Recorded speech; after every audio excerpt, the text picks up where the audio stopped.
నమస్కార్ మీకు ముఖ్యమైన తాజా అప్డేట్లు మరియు వార్తలను అందించే మా ఛానల్కి తిరిగి స్వాగతం. ఈ వీడియోలో కేంద్ర ప్రభుత్వ ఉద్యోగులు మరియు పెన్షనర్లందరికీ 6 కీలక అలవెన్సులలో ఇటీవలి సవరణల గురించి వివరంగా తెలుసుకోండి. టాపిక్లోకి వెళ్లే ముందు దయచేసి ఉద్యోగులు మరియు పెన్షనర్ ప్రయోజనాల కోసం ప్రత్యేకంగా అంకితం చేయబడిన మా ఛానల్కు సభ్యత్వాన్ని పొందండి. ఉద్యోగులు, పెన్షనర్ల జీవితాలపై నేరుగా ప్రభావం చూపే 6 కీలక అలవెన్సులను కేంద్ర ప్రభుత్వం ఇటీవల సవరించింది. ఈ అలవెన్స్లలో పిల్లల విద్య allowance, risk allowance, night duty allowance, overtime allowance, parliament అసిస్టెంట్లకు చెల్లించాల్సిన ప్రత్యేక అలవెన్స్ మరియు వికలాంగులైన మహిళలకు శిశు సంరక్షణ కోసం ప్రత్యేక అలవెన్స్ ఉన్నాయి. Department of personal and training జారీ చేసిన ఏప్రిల్ 2, 2024 నాటి తాజా ఆఫీస్ మెమోరాండం ప్రకారం ఈ పునర్విమర్శలు కేంద్ర ప్రభుత్వ ఉద్యోగులకు అందించే మొత్తం పరిహారం మరియు మద్దతును మెరుగుపరచడం లక్ష్యంగా పెట్టుకున్నాయి. కేంద్ర ప్రభుత్వ ఉద్యోగులు గృహ, రవాణా, విద్య, ఆరోగ్య సంరక్షణ మరియు ప్రయాణం వంటి అవసరమైన ఖర్చులను కవర్ చేయడానికి వివిధ భత్యాలను పొందుతారు. ఈ సవరణలు 7వ వేతన సంఘం యొక్క కొనసాగుతున్న మూల్యాంకనం మరియు సిఫార్సులలో భాగంగా వచ్చాయి. ఇది రైల్వే కార్మికులు, పౌర రక్షణ కార్మికులు మరియు రక్షణ సిబ్బంది ప్రయోజనాలకు కూడా దాని సమీక్షను విస్తరించింది.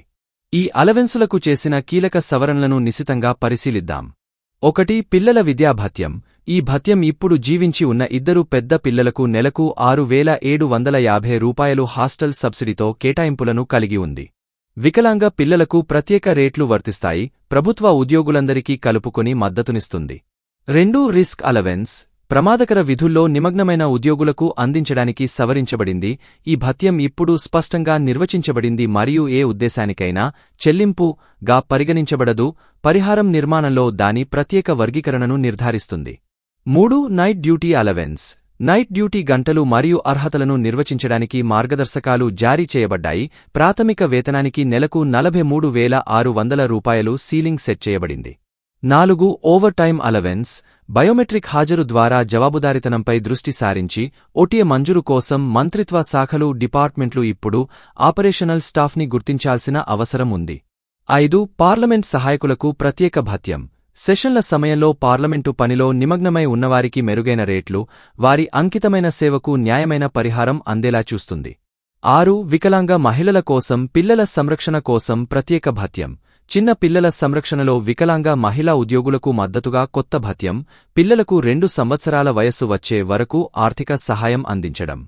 కేంద్ర ప్రభుత్వ ఉద్యోగులు మరియు పెన్షనర్లకు 7వ వేతన సంఘం అలవెన్సులకు సంబంధించిన తాజా అప్డేట్ల గురించి ఈ వీడియోలో ఉన్నది అంతే. మా ఛానల్కు సభ్యత్వాన్ని పొందడం ద్వారా ఉద్యోగులు మరియు పెన్షనర్ల ప్రయోజనాల గురించి మరిన్ని వార్తలు మరియు అప్డేట్ల కోసం చూస్తూ ఉండండి. వీక్షించినందుకు ధన్యవాదాలు.